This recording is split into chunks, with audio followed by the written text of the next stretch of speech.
Y estamos recibiendo en estos momentos una llamada desde el penal de Santa Marta, Acatitla, de Rosario Robles. Rosario, ¿cómo estás? Muy buenas noches. Muy buenas noches, Elisa. Me da muchísimo gusto saludarte, como siempre, a ti y a tu auditorio. Igualmente, hoy es martes y puedes estar hasta más tardecito, ¿verdad? Porque te he entendido ahí que los lunes, o no me acuerdo cuándo. Miércoles y viernes a las 8 en punto para adentro. Tempranito, pero bueno, qué bueno que ahorita puedes realizar la llamada, estar en contacto con nosotros. Veíamos estas imágenes, Rosario, 15 años de la aprobación de la interrupción legal del embarazo en el Distrito Federal, el entonces Distrito Federal, y recuerdo, Rosario, aquella llamada Ley Robles, por tu apellido, porque tú fuiste de las que impulsó, de las pioneras en buscar los derechos de las mujeres, en luchar por ello. Me acuerdo que esta ley, además, fue después impugnada, llegó hasta la Suprema Corte. ¿Cómo estuvo ahí? Me acuerdo que creo que fue la CNDH que metió ahí una inconstitucionalidad y una cosa así. Y algunos de los partidos representados en la Asamblea Legislativa. Ajá. Esta es una ley que, si bien, porque era un momento en donde, por ejemplo, el gobierno de Guanajuato había enviado una ley para criminalizar el aborto. Ajá. Había un contexto nacional, pues, que no es el que estamos hablando ahora, es muy abierto en cuanto a los derechos de las mujeres y ese derecho a decidir. Rosario, tremendo. A ti también te criticaron. Exactamente. Tenía Provida todos los días ahí rezando en el Palacio del Ayuntamiento, pero enviamos esta iniciativa porque había sido un compromiso mío con los grupos feministas, con mi propia trayectoria, y no podía yo desaprovechar el espacio que tenía como jefa de gobierno para poder ampliar estos derechos y el derecho a decidir de las mujeres y dar este paso tan importante que lo aprobó la Asamblea Legislativa y que posteriormente fue impugnado y que finalmente la Corte declaró que era constitucional.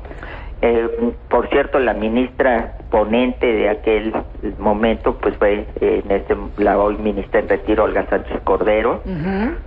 Y afortunadamente pues esto abrió muchas las posibilidades de que se pudiera practicar la interrupción del embarazo en la Ciudad de México en condiciones pues de mayor seguridad, de mayor sanidad, bajo ciertas reglas, y situación que además permitió ampliar este derecho cuando ya con Marcelo Ebrard en el gobierno se envió la iniciativa de la interrupción legal. Exacto. Durante las primeras 15 semanas. Ya fue después en 2007, sí, porque recuerdo que esta fue, ¿qué críticas recibiste? Fue durísimo y además pues todo el poder del Estado en contra y un ambiente muy, muy difícil para decir yo estoy a favor de la interrupción legal del embarazo. Así es, y no solo eso, era ya jefe de gobierno electo Andrés Manuel López Obrador. Sí, se fregó. Por el mismo partido en el que yo militaba. Ajá. Y él se deslindó. Él dijo que eran temas en los que él era neutral, cuando pues obviamente la izquierda y el PRD en particular habían enarbolado por historia este derecho a decidir de las mujeres sobre su cuerpo. No suena esa retórica de neutral. De neutral, ¿verdad? Yo neutral. Oye, exacto. Y ya en 2007 se aprueba, hoy hubo mesas de diálogo, varias cosas ahí interesantes, estuvo Leti Bonifaz, quien trabajó ya en el gobierno de Marcelo Ebrard, y fue una de las mujeres que ha impulsado también pues los derechos. Ella era la consejera jurídica, si no mal recuerdo. La consejera jurídica, y ahí se ampliaron derechos importantísimos, ¿no? Pero bueno, no quería dejar de recordar esto, Rosario, ahorita que nos estás llamando, porque pues justo hace unas horas se estaban llevando a cabo estas mesas, se estaba conmemorando esta fecha, haciendo un análisis, y bueno, pues nada más para recordar la Ley Robles, impulsada por Rosario Robles. Muchas gracias, Elisa, pero además en un contexto otra vez muy desfavorable para las mujeres, de retroceso de nuestros derechos, de retroceso de políticas públicas con perspectiva de género y para las mujeres, y en donde nos están matando todos los días. Hay mujeres que están muriendo, que están siendo desaparecidas, asesinadas, y no se muestra sensibilidad ante estos hechos y no hay una política efectiva, porque además se cancelaron programas que tenían que ver con la seguridad de las mujeres. Entonces, presupuestos, Rosario. Así es. Entonces, presupuesto. Pues no solamente es este derecho a decidir sobre nuestros cuerpos, sino este derecho a vivir sin violencia, salir a las calles con seguridad, a poder realizar nuestra vida y nuestros proyectos, y sobre todo para las jóvenes que puedan estar en la calle, que puedan disfrutar de la vida sin que corran riesgo y sin que las madres tengamos que estar sufriendo por si ellas regresan o no a la casa. Sí, tristemente no únicamente se ha frenado esto, se ha agudizado la violencia, la inseguridad, las desapariciones, los feminicidios, en fin, una situación muy delicada, Rosario, muy grave, muy triste, y parte también de estas tristezas, desgracias, de estas historias que laceran a familias enteras, tiene que ver con todas las mujeres que están en prisión. En reclusión. He escuchado unas historias tremendas, desgarradoras, de mujeres que están esperando sentencia, que están en prisión preventiva, y justamente la vez pasada que logramos hacer contacto, que también nos hablaste desde Santa Marta, Catitla, comentábamos de este llamado que hacían más de 600 mujeres al ministro de la Corte para asistir. Ya indicó el ministro Arturo Saldívar que acudirá el día 11. También dijo que no se iba a reunir en privado contigo en particular. Esto lo dijo como respuesta a una de las preguntas que le habían hecho. Pero tú vas a estar ahí, ¿verdad, Rosario? Así es, y no sé cómo se van a organizar, porque fueron más de 600 las que firmaron. ¿Cómo estarán presentes todas? No. ¿Van a hacer un pliego petitorio? ¿Van a tener ustedes una reunión previa? ¿Cómo va a funcionar? Mira, nosotras nos hemos organizado muy bien. Este escrito lo promovimos un grupo de compañeras, lo entregó a la Corte mi hija Mariana. Sí. Ella fue la que lo llevó justamente a entregárselo en la oficina del ministro Arturo Saldívar. Él nos respondió que en efecto estaría con nosotras, ya ratificó que el día 11. Y en este escrito, donde nosotros ya le planteamos las problemáticas que tuve ocasión de platicar contigo, le decíamos que una comisión sería la que se reuniría con él, porque evidentemente es imposible un diálogo con todas. Claro. y no vamos a tratar casos en particular. No podemos hablar de casos en particular. Entonces lo que hicimos fue un formato que están llenando todas. Ha sido un trabajo muy bonito, porque todas están cooperando, cada quien en sus dormitorios, y con datos muy breves, muy sintéticos de su situación, si son madres, cuál es el delito por el que están siendo acusadas, si están en proceso, si están sentenciadas, y las irregularidades que ellas consideran en 5 líneas que vivieron en su proceso judicial.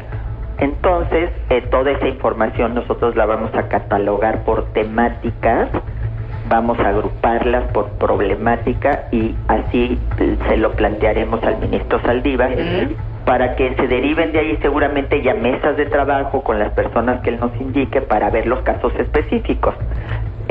Nosotros lo que queremos es sensibilizarlo de lo que se vive en el proceso judicial, de cómo con el solo dicho del Ministerio Público prácticamente se vincula al proceso y se da una prisión preventiva, se abusa de esta figura, cuando en realidad tendría que ser exactamente lo contrario en el caso del nuevo sistema penal oral. Y muchas mujeres que fueron juzgadas hace muchos años bajo otras reglas, bajo un sistema punitivo que no tenía un enfoque de derechos humanos, que han agotado todas las instancias, porque además han tenido defensas muy malas, y que merecen una segunda oportunidad, y todo eso vamos a platicar con el ministro Saldívar. A la par que pues yo en particular estoy ayudando a algunas de estas mujeres con abogados que pro bono se han sumado a esta causa. Hoy me dio mucho gusto que uno de los casos fue absuelto. Ah, qué bien. Sí, ahí Mariana, mi hija, ha estado muy coordinando este grupo de abogados de apoyo, dando atención psicológica a los familiares, La gente está muy agradecida porque aquí es un abandono brutal, y sobre todo con las mujeres, ¿no? Casos de maridos que las abandonan, que las dejan, que les quitan a los hijos o se los dejan, y ellas aquí pues recluidas en un contexto en que no sirve para nada. No es realmente una salida para muchas de estas jóvenes la cárcel.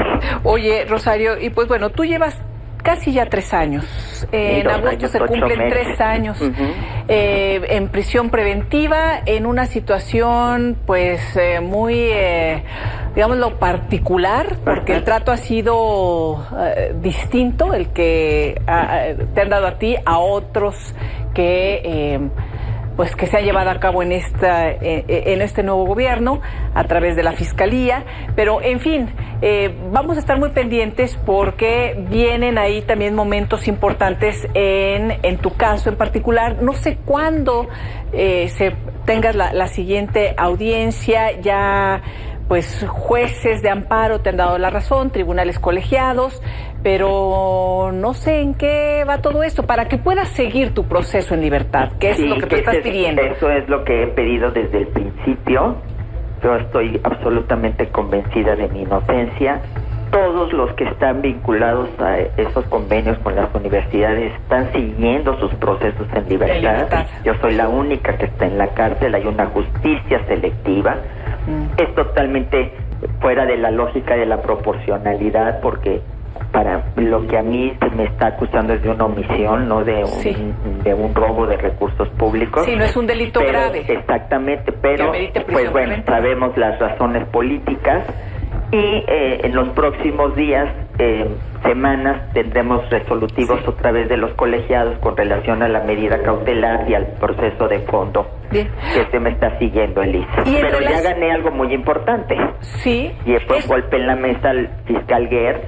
Eso te iba a preguntar. ¿Qué implicaciones jurídicas tiene esta resolución a tu favor que condena el actuar y los dichos del fiscal Gertz Manero? Sí, sobre todo el que viola la presunción de inocencia y el debido proceso. Es básicamente pues lo que yo he sostenido y han sostenido mis abogados, pues un efecto corruptor, sobre todo desde la medida cautelar, y es también un elemento que me permite a mí exigir una reparación del daño por el daño que públicamente me ha hecho directamente el encargado de procurar justicia en el país. En los procesos ya concretos, pues hemos acordado mis abogados y yo que no interrumpir los amparos que ahorita están en proceso, porque tendríamos que volver a empezar y perder tiempo. Entonces mejor ya nos vamos a esperar a esos resultados y en función de eso actuaremos. Pero es muy importante porque el fiscal general de la República, que es responsable de cumplir la Constitución, de cumplir la ley, la violenta, pues en cualquier otro país, después de todo lo que ha sucedido, de lo que hemos visto de la señora Alejandra Cuevas, de lo que hemos visto de las denuncias que ha presentado el propio consejero jurídico, de esta resolución del colegiado unánime, donde se señala incluso violencia institucional y de género, pues cualquier otro fiscal en el mundo ya hubiera tenido que renunciar. Híjole. Aquí en este país pues ya vemos que se protegen esas situaciones, pero afortunadamente es un paso que yo considero muy importante, porque no se pueden seguir violentando los derechos de las personas, no solo los míos, sino de todas y todos los mexicanos. Rosario, yo te agradezco el que estés en contacto con nosotros. Ojalá podamos seguir conociendo e informando a la audiencia de qué viene en tu proceso, como lo hemos hecho, y ahora también en este llamado que hicieron al ministro Saldívar, quien también informó que después de su reunión se va a reunir con la jefa de gobierno para pues crear acciones conjuntas. Ustedes me dicen que están pidiendo también de aquí en adelante unas mesas de diálogo que serán muy importantes. Vamos a estar muy pendientes de este encuentro y si nos lo permites, pues ojalá podamos seguir así en contacto. Por supuesto, Elisa, yo te estoy muy agradecida, al contrario, gracias por darme esta oportunidad, y desde luego pues que tiene que haber esta reunión con las autoridades de la Ciudad de México, porque la mayoría de las mujeres que están aquí son del fuero común, que escapan a la competencia del ministro Saldívar, pero él es una puerta que nos va a abrir muchas otras y hay mucha esperanza aquí de su visita, Elisa. Rosario, muchísimas gracias, un abrazo a todas gracias. Por allá, también por supuesto que estés muy bien y mantengámonos en contacto. Claro que sí, Elisa, te mando un abrazo también muy grande, muchas gracias. Un abrazo. Adiós.